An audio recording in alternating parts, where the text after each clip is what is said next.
Assalamualaikum warahmatullahi wabarakatuh. Hello everyone, we are group 8 and we are going to discuss about compound words, figures of speech, and idioms in translation. We are consist of Alodia Kurnia, Hafiz, Zuhdi, Putra, and the third, Siti, Lailatisshulus. Compound words. Compound word is a word that consists of two or more that make up one meaningful unit. The meaning of a compound word can sometimes be dictated quite easily from its part, but sometimes we have to make some adjustment to achieve similar equivalence in translation. The most common spelling quandary writers face is whether to write compounds as separate words and one word.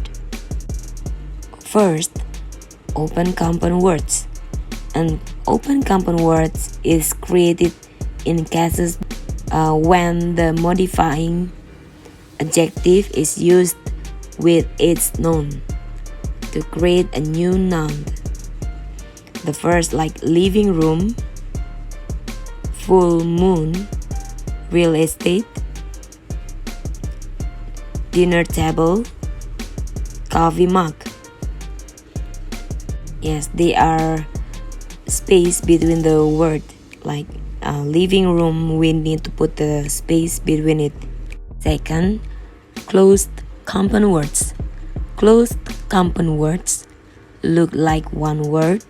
At one point, these words weren't used together, but they are now accepted as a real word in English language, like notebook, waistcoat, Superman, bookstore, fireman, and this is a table of compound words. As you can see, friends, there's a lot of closed compound words.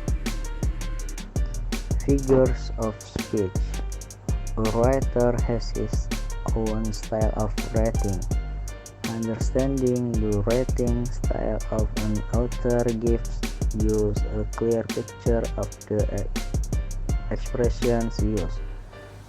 Figures of speech can be said to be not the use of the real meaning. A euphemism is the refinement of the meaning of words that are considered taboo by society. Example: my grandfather passed away. Next, B.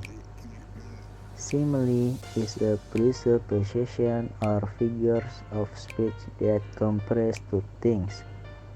Example: his face like lightning. Next, C.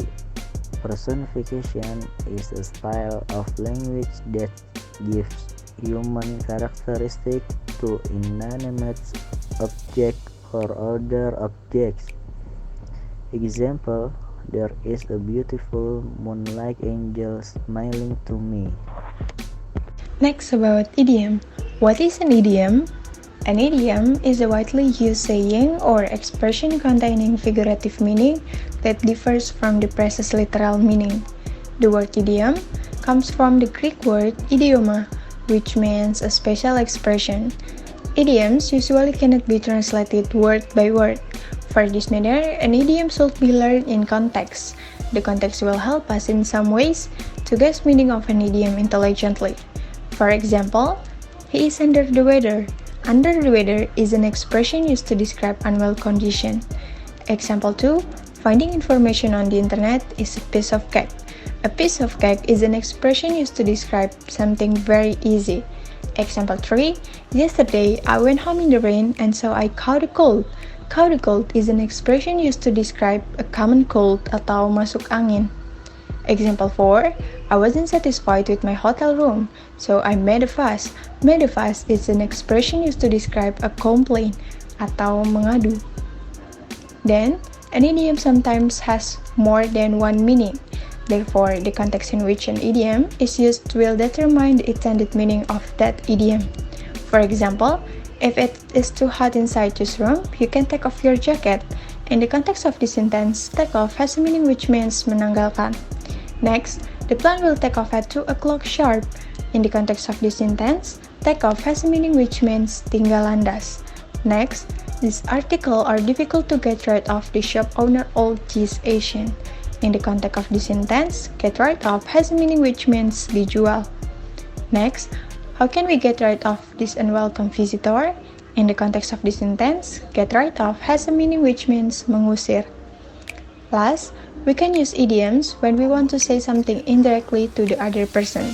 Through idioms, we can express meaning outside the context of the actual word.